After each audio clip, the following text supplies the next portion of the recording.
నమస్తే, welcome to Suman TV. Shoulder pain.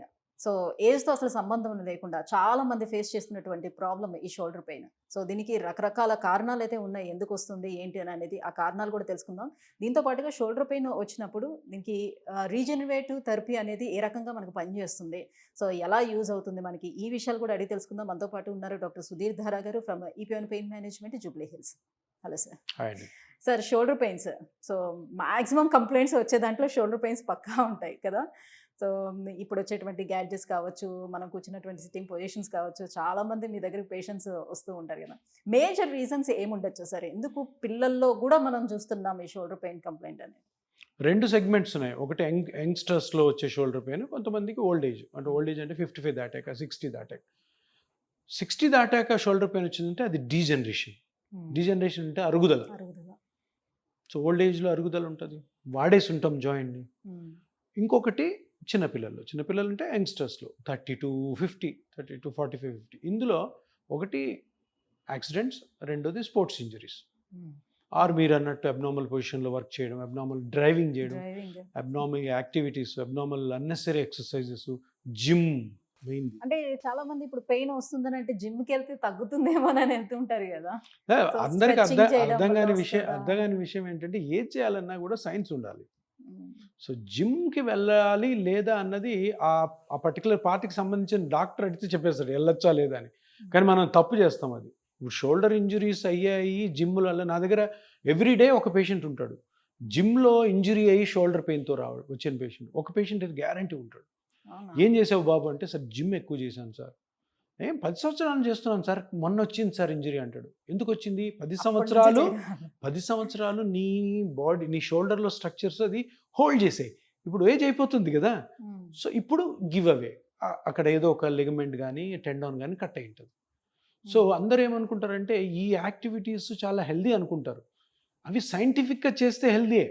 Unscientific వేలో నువ్వు ప్రాపర్ అడ్వైజ్ లేకుండా చేసావంటే ఇట్లా జరుగుతుంది. So gym, unnecessary exercise, undue travels, driving చేయడము, అబ్నార్మల్ పొజిషన్లో వర్క్ చేయడం, అబ్నార్మల్ పొజిషన్లో నిద్రపోవడం, అబ్నార్మల్ పొజిషన్లో ట్రావెల్ చేయడము, ఇవన్నిటి వల్ల కూడాను చిన్న వయసులో వస్తాయి. 30 నుంచి ఒక 40-45. సో ఈ 2 సెగ్మెంట్స్లో కూడాను ఫైనల్గా ఎందుకు వస్తుంది సార్ షోల్డర్ పెయిన్? అది చాలా కష్టమా కనుక్కోవడం అంటే చాలా సింపుల్ కనుక్కోవడం. ఎందుకంటే షోల్డరు జాయింట్ పెద్దతే అయినా కానీ బోలాబాలా జాయింట్ ఇది. ఏముంటుంది, ఒక జాయింట్ ఉంటుంది, 2 బోన్స్ మధ్యలో జాయింట్, చుట్టూ 4 మజిల్స్ ఉంటాయి. ఏముండవు. ఇంకా ప్రాబ్లం వచ్చింది అంటే వీటిల్లోనే రావాలి. షోల్డర్ జాయింట్లోనే రావాలా. దీనికి 4 మజిల్స్ ప్రొటెక్షన్ ఉంటుంది, బౌండరీ, సోల్జర్స్ లాగా.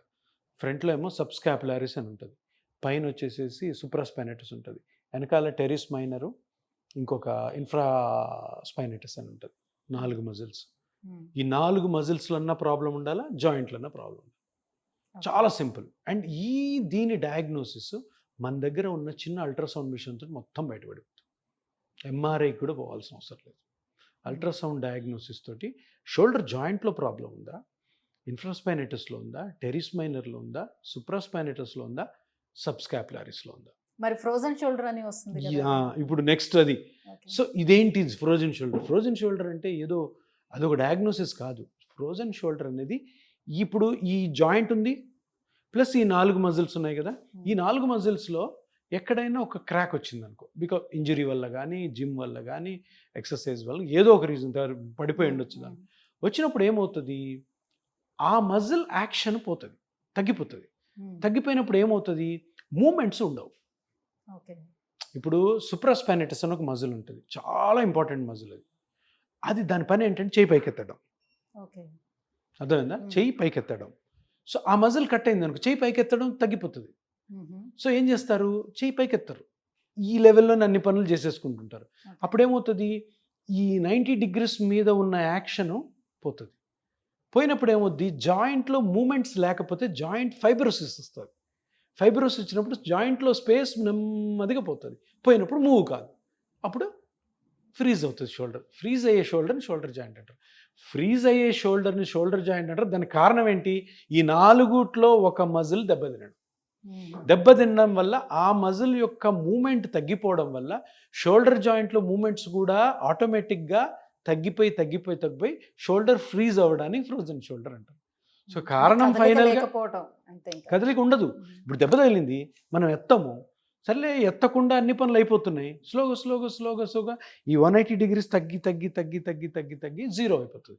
0 లేదు, దాని ఫ్రోజన్ షోల్డర్. మజిల్ దెబ్బతింటే అక్కడ వరకే పెయిన్ ఉంటుందా? అంతే, ఆ ఒక్క మజిలే ఉంటుంది, బట్ స్లోగా అన్నీ వచ్చేస్తాయి. సో ఏం చేస్తారు ఇప్పుడు? సుప్రాస్పైనైటిస్ అన్నాను కదా, 90% షోల్డర్ పెయిన్స్కి కారణం సుప్రాస్పైనైటిస్. దీన్ని రొటేటరీ కఫ్ అని కూడా అంటారు. ఎంఆర్ఐ స్కాన్స్లో మీరు చూసింటే రొటేటరీ కఫ్ ఇంజరీ, సుప్రాస్పైనైటిస్ టెండినోసిస్, సుప్రాస్పైనస్ టెండినైటిస్ అని రాస్తారు. అంతా ఈ 90% ఇవే. ఇప్పుడు దాన్ని రాగానే చూసి ఆపరేషన్ చేసి డాక్టర్లు అరే ఇది ఆపరేషన్కి వీలు కాదు అని ఫిజియోథెరపీ పంపిస్తారు. ఇక్కడ జరిగే ప్రాబ్లం ఏంటి? ఆల్రెడీ అది కట్ అయింది, దాని మీద ఇంకా ప్రెషర్ పడుతూ ఫిజియోథెరపీ చేసామనుకో ఏమవుతుంది? ఇంకా కట్ అయిపోతుంది. ఇప్పుడు చిరిగిపోయిన టవల్ ఉంది, పట్టుకొని లాగామనుకో. సో ఫిజియోథెరపీ చేయాలి. ఎప్పుడు చేయాలి? దాన్ని హీల్ చేసుకోవాలి, దాన్ని నయం చేయాలి, దాన్ని రిపేర్ చేయాలి. ఎట్లా రిపేర్ చేస్తాం? చిన్న కట్ ఉంది, సర్జరీ చేయలేము. సో ఏం చేయాలంటే బ్లడ్లోని గ్రోత్ ఫ్యాక్టర్స్ తీసుకొని ఆ గ్రోత్ ఫ్యాక్టర్స్ని ఆ కట్ అయిన ప్లేట్లో మన అల్ట్రాసౌండ్ స్కాన్లో చూసుకొని అక్కడ వేస్తే అది అటాచ్ చేస్తుంది, అది రీజనరేట్ చేస్తుంది.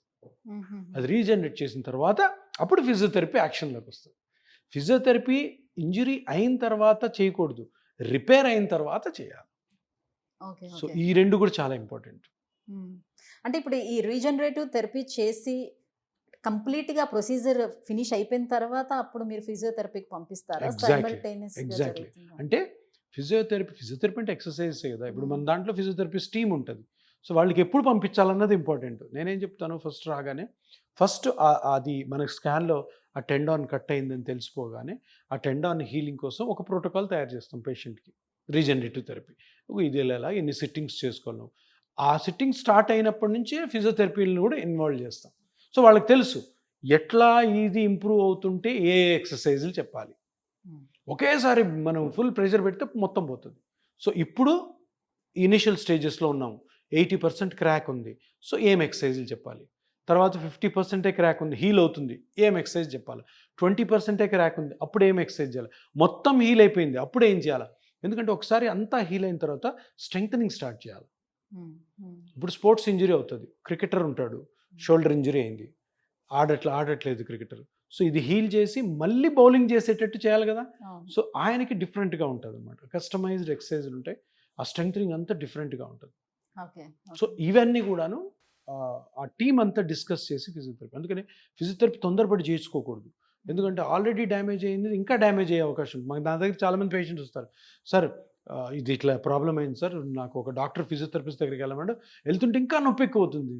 ఎందుకంటే అక్కడ లోపల ఉన్న రూట్ కాజ్ని మనం ట్రీట్ చేయకుండా దాన్ని ఇంకా స్ట్రెచ్ చేసాం అనుకో. ఫిజియోథెరపీ చాలా ఇంపార్టెంట్, కానీ ఎప్పుడు ఇది హీల్ అయిన తర్వాత గ్రాడ్యువల్గా చేయాలి. సో ఈ ట్రీట్మెంట్ ఇస్తునేటప్పుడే డైట్ కూడా ఏమైనా వాళ్ళకి సజెస్ట్ చేస్తారా సార్? కొంచెం మజిల్ స్ట్రెంథనింగ్ పెరగడానికి దానికి ఏమైనా డైట్ ఏమైనా సజెస్ట్ చేస్తారా? డైట్ విషయంలో నేను చాలా సీరియస్గా ఉంటాను, ఎందుకంటే మీరు ఏ క్వశ్చన్ అడుగుతారో నాకు తెలుసు. ఏమన్నా ఈ ప్రోటీన్ షేక్స్ అవి తినాలని 100% తినకూడదు. అంటే మనం రోజు స్ట్రెంథనింగ్ కావాలంటే ప్రోటీన్స్ తీసుకోవాలని, స్ట్రెంథనింగ్ కావాలంటే మజిల్ స్ట్రెంథన్ చేయాలి, కానీ తినడం వల్ల ఏమీ కాదు. అంతా కమర్షియల్ యాక్టివిటీస్ అవి. ఊరికి డబ్బులు పోగొట్టుకోవాలనుకుంటే ఆ పిచ్చి తినొచ్చు, తాగొచ్చు, అస్సలు ఏం అవసరం లేదు. రొటీన్ మనం తినే ఫుడ్ తింటూ చేయాల్సింది ఏంటంటే ఇక్కడ జరుగుతున్న ఇంజరీని హీల్ చేయాలి, దాన్ని ఫిజియోథెరపీ ద్వారా స్ట్రెంగ్తన్ చేసుకోవాలి, అంతే. ఫుడ్ వల్ల ఏ విధమైనటువంటి ఉపయోగము ఉండదు. అనవసరమైన ఇంకేమైనా వేరే ప్రాబ్లమ్స్ ఏమైనా వస్తే రావచ్చు, సైంటిఫిక్గా లేని ఫుడ్స్ తింటే. దీనికి దానికి సంబంధం ఏం లేదు. రైట్, నెక్ పెయిన్ నుంచి కూడా షోల్డర్ పెయిన్ వస్తుంది కదా, మరి దాన్ని ఎలా? ఇక్కడ ఇది మంచి పాయింట్, ఎందుకంటే ఇప్పుడు ఈ నెక్ షోల్డర్ పక్కన ఉన్నాయి కదా, మహా అంటే ఒక 15 సెంటీమీటర్స్. ఈ రెండు కన్ఫ్యూజ్ అవుతారు డయాగ్నోస్ చేయడంలో. ఈరోజు ఒక పేషెంట్ చూశాను నేను, ఒక పెద్ద హాస్పిటల్లో అతనికి షోల్డర్ ప్రాబ్లం ఉంటే సర్వైకల్ స్పైన్ సర్జరీ చేశారు. అది తర్వాత ఆ పేషెంట్ చాలామంది డాక్టర్స్ని అడిగితే కూడాను అరే నీకు అనవసరంగా జరిగింది, సర్లే ఆ డాక్టర్ గారు మంచి జరుగుతుందని చేశారు, కానీ యాక్చువల్లీ ముందు ఎంఆర్ఐలు చూస్తే ఆ సర్వైకల్ స్పైనే లేదు, సర్జరీ జరిగిపోయింది, షోల్డర్ పెయిన్ పోలే. ఇక్కడ ఏంటి కన్ఫ్యూజన్ అడిగాను కదా ఏంటంటే అంటే షోల్డర్ పెయిన్ పోలేదు, అదర్ కాంప్లికేషన్స్ ఏమైనా వచ్చాయా మళ్ళీ రాలే, ఎక్స్ట్రాగా? లక్కీగా రాలే. Okay fine. సో ఎందుకు జరుగుతుంది అంటే ఈ రెండు పక్క పక్కన ఉంటాయి కదా, కొన్నిసార్లు డాక్టర్లు కన్ఫ్యూజ్ అయ్యే ఛాన్స్ ఉంది. ఓకే. సో అందుకని తప్పకుండా సర్వైకల్ స్పైన్ ఫీచర్స్ వేరే ఉంటాయి, షోల్డర్ ఫీచర్స్ వేరే ఉంటాయి. అవి రెండు కరెక్ట్గా కనిపెట్టే ట్రీట్మెంట్ స్టార్ట్ చేయాలి, లేదంటే రాంగ్ అయిపోతుంది. ఇప్పుడు సర్వైకల్ స్పైన్ నుండి షోల్డర్కి ట్రీట్మెంట్ చేసిన, షోల్డర్ ట్రీట్మెంట్ అవసరం ఉండి సర్వైకల్ స్పైన్ చేసిన ప్రాబ్లమ్. సో అందుకని ఈ రెండు కూడా పక్కపక్కనే ప్రాక్సిమిటీలో ఉంటాయి కాబట్టి, సో డయాగ్నోసిస్ క్లినికల్గా ఏదో ఎంఆర్ఐ చూసేసి అక్కడ స్పైన్ డిస్క్ ప్రొలాప్స్ ఉంది, డిస్క్ సర్జరీ చేయకూడదు. ఎంఆర్ఐ చేసిన తర్వాత షోల్డర్లో ప్రాబ్లం ఉందని సర్వైకల్ స్పైన్ ట్రీట్మెంట్ కూడా మిస్ కాకూడదు. అవి దాన్ని బాగా క్లినికల్ ఎగ్జామినేషన్ చేసి సో మనం ఫైండ్ అవుట్ చేయాలి పేషెంట్ ఏం చెప్తున్నాడు, పెయిన్ ఎలా ఉంది. అంటే డయాగ్నోసిస్ చేసేటప్పుడు ఏం చేయించుకుంటే ఎగ్జాక్ట్ రిజల్ట్ మనకు తెలుస్తుంది ఇది ప్రాబ్లం ఉంది ఇక్కడ అని? క్లినికల్ ఎగ్జామినేషన్, పేషెంట్ ఏం చెప్తున్నాడు ఆ మాటల్లోనే అర్థమైపోతుంది సగం. దాని తర్వాత క్లినికల్ అంటే ఎగ్జామినేషన్. ఈ ఎంఆర్ఐలు కూడా అంత క్లారిటీ ఎంఆర్ఐ అన్నది డాక్టర్కి ఒక హెల్ప్ఫుల్ టూల్, అది డయాగ్నోస్ చేయదు. అది మా ఎక్స్పీరియన్స్కి ఒక అదనపు వాట్ యు కాల్ ఒక హెల్ప్ అంతే. ఇప్పుడు అదేంటది, నీడ, ఇట్స్ నాట్ రియల్. ఎంఆర్ఐ అన్నది నీడ, అర్థమైంది కదా. నీడ అంటే ఏంటి, నీడలో మొత్తం కనపడం మనకి. మన ఎక్స్పీరియన్స్ ప్రకారము పేషెంట్ ఏం చెప్తున్నాడు, పేషెంట్ ఎగ్జామినేషన్ తర్వాత మనం అనుకున్న మందులో ఉన్నాయా లేదా అవి ఇవి కొరిలేట్ అవుతుంటే ఆ ట్రీట్మెంట్ పోవాలి. చాలామంది డాక్టర్లు తప్పు చేసేది ఏంటంటే అందరూ ఈ ఎంఆర్ఐ మీద డిపెండ్ అయిపోతారు, పర్టికులర్గా వెస్ట్రన్ కంట్రీస్లో. వాళ్ళు ట్రీట్ చేసేది పేషెంట్ని కాదు, ఎంఆర్ఐని. వాళ్ళు చేసేది ట్రీట్మెంట్ చేసేది ఎక్స్రేలు చూసి పేషెంట్ పట్టించుకోరు, ఎందుకంటే వాళ్ళకి ప్రోటోకాల్ ఉంటుంది. సో అందుకని వెస్ట్రన్ కంట్రీస్లో హెల్త్ కేర్ బాగోదని చెప్తుంటాను నేను. ఇండియాతో కంపేర్ చేస్తే వెస్ట్రన్ కంట్రీస్లో హెల్త్ ట్రీట్మెంట్స్, హెల్త్ ఫెసిలిటీస్ బాగుంటాయి కానీ ట్రీట్మెంట్ సరిగ్గా ఉండవు. ఎందుకంటే వాళ్ళ వేరే సిస్టమ్ అది. మనది అట్లా కదా, మనకి ఇప్పుడు 100 మంది పేషెంట్స్ ఉంటారు, ప్రతి పేషెంట్కి క్షుణ్ణంగా పరీక్షిస్తేనే ఆ పేషెంట్కి మంచి చేస్తాం.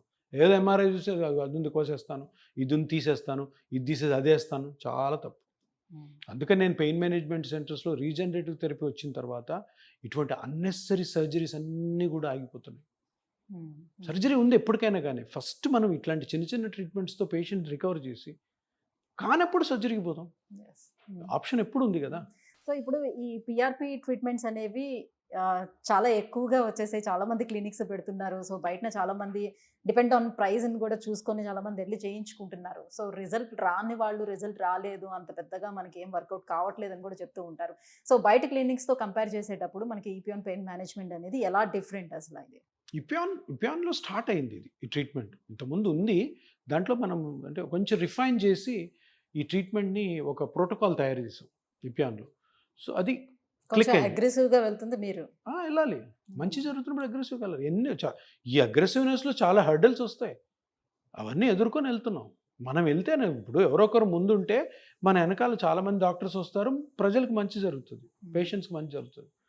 తప్పకుండా ఇప్పుడు కూడాను ఒక కొత్త స్టార్ట్ చేసినప్పుడు హికప్స్ ఉంటాయి, హర్డిల్స్ ఉంటాయి, అవన్నీ కూడా మనము తప్పకుండా క్రాస్ చేయాలి. తప్పకుండా మనకే సక్సెస్ వస్తుంది. ఎన్నో మీరు అన్నారు కదా చాలా క్లినిక్స్ వచ్చాయని, చాలా క్లినిక్స్ వచ్చాయంటే అర్థం ఏంటి, సక్సెస్ ఉంది ఈ ట్రీట్మెంట్లో, ఈ ట్రీట్మెంట్ దమ్ము ఉంది ఉందనే అందరు స్టార్ట్ చేసి, అంతే కదా. ఇప్పుడు ట్రీట్మెంట్ సరిగ్గా పని చేయకపోతే ఇప్పుడు మన హైదరాబాద్లోనే దగ్గర దగ్గర 600-700 మంది ఆర్థోపెడిషియన్స్ ఈ ట్రీట్మెంట్ చేస్తున్నారు. ఎందుకు చేస్తారండి? అలా కావచ్చు, లేదనంటే ఈపియాన్లో ఉన్న సుధీర్ గారి దగ్గరికి చాలా మంది పేషెంట్స్ వెళ్తున్నారు. సో ఇది సక్సెస్ అయ్యే అవకాశం ఉంటుంది, మనం కూడా పెడదామని. అంతే కదా, ఎందుకు వెళ్తున్నారు, సక్సెస్ అవుతుంది కాబట్టి వస్తున్నారు పేషెంట్స్. సరే మనం కూడా కొంతమంది పేషెంట్లు తీసుకుందాం. మనం ఇప్పుడు ఎందుకు ఆర్థోపెడిషియన్స్ స్టార్ట్ చేశారు తెలుసా, ఆల్ ఓవర్ దిస్ 4 స్టేట్స్. వాళ్ళు వెళ్ళి పేషెంట్లు అడుగుతున్నారు, సార్ సర్జరీ మీరు చేస్తారు నాకు తెలుసు, ఇది చేస్తారా మీరు అంటే మేము కూడా చేస్తాం, ఎందుకు చేయము, ఎందుకు చేయకూడదు, సింపుల్ ట్రీట్మెంట్. సక్సెస్ రేట్ ఈపియాన్కి ఎలా ఎక్కువ ఉండకపోవచ్చు, ఉండొచ్చు. ఎందుకు ఇప్పుడు ఒకసారి స్టార్ట్ చేసిన తర్వాత వాళ్ళు నేర్చుకుంటారు కదా, అరే ఈ ప్రాబ్లం ఉంది కాబట్టి ఇలా చేయాలి, ఈపియాన్లో ఏం చేస్తున్నారు ఒకసారి కనుక్కుందాము. నాకు ఫోన్లు చేస్తుంటారు, మా స్టూడెంట్స్ని అడుగుతుంటారు, పేషెంట్ల ద్వారా కనుక్కుంటుంటారు, ఫార్మస్యూటికల్ కంపెనీ వాళ్ళని అడుగుతుంటారు ఏం చేస్తుంటారు, కొత్తది కాబట్టి. అంటే అది ఒక గుడ్ సైన్, అది ఒక మంచి పరిణామం. ఎందుకు ఫైనల్గా ఏంటంటే ఎవరైతే క్రానిక్ పెయిన్తో ఉన్నారో వాళ్ళు ఆపరేషన్ లేకుండా ఇంత సింపుల్ ట్రీట్మెంట్తోనే బయటపడే అవకాశం ఉంది కాబట్టి ఇది ఒక మంచి beautiful option. Thank you sir, thank you so much. So shoulder pains అనేది ఎన్ని రకాలుగా వస్తుంది, దాని పిఆర్పితో ఎలా నయం చేసుకోవచ్చు అనే విషయాలు తెలియజేసినందుకు థ్యాంక్ యూ. Thank you.